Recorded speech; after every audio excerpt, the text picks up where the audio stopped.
Me, manners. Don't forget. It was Mimi's birthday party. The room was full of balloons and yummy smells.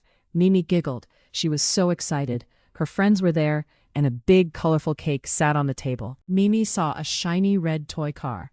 "Toy car!" she shouted, reaching out. Her grown-up friend Lily smiled but didn't hand it over yet. Mimi frowned a little. She really wanted that car. Lily gently said, "Mimi, what's the magic word?"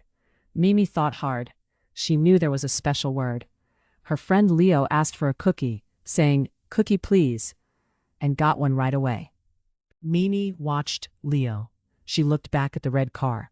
She took a deep breath. "Toy car, please," she whispered, trying her best. It felt a little funny to say. Lily's face lit up.